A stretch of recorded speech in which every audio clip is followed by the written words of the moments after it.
श्री राम के बाणों से बुरी तरह घायल रावण मरणासन्न था। राम ने लक्ष्मण से कहा, रावण शास्त्रों व राजनीति का महान ज्ञाता है। तुम उसके पास जाओ और राजनीति का उपदेश लेकर आओ। भगवान श्री राम की आज्ञा को शिरोधार्य करके लक्ष्मण रावण के पास गए और उसके सिर के पास खड़े होकर बोले, हे लंकाधिपति, अब आपका अंतिम समय आ गया है। मैं राजनीति का ज्ञान प्राप्त करने की इच्छा से आपके पास आया हूं।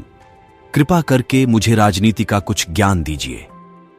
रावण ने लक्ष्मण को सिर के पास खड़ा देखकर आंखें बंद कर लीं। लक्ष्मण निराश होकर राम के पास आ गए और पूरी घटना राम को सुना दी।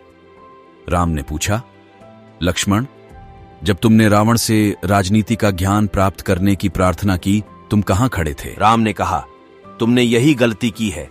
जिससे ज्ञान प्राप्त किया जाता है उसके चरणों की ओर खड़ा होना चाहिए। यही धर्मशास्त्रों की नीति है। तुम पुण्य रावण के पास जाओ और हाथ जोड़कर प्रणाम करके उसके चरणों के पास खड़े होकर प्रार्थना करना, फिर देखना वह कैसा व्यवहार करता है।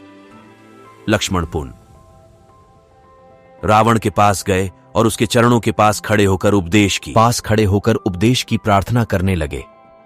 रावण ने मुस्कुराते हुए आशीर्वाद दिया और कहा, हे लक्ष्मण, इस समय मैं इस निष्कर्ष पर पहुंचा हूं कि धर्म कार्य करने में व्यक्ति को एक क्षण का भी विलंब नहीं करना चाहिए और धर्म विरुद्ध कार्य करते समय 100 बार सोचना चाहिए।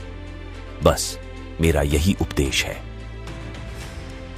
इस प्रकार रावण ने अपने जीवन के अनुभवों का सार कुछ ही शब्दों में समझा दिया।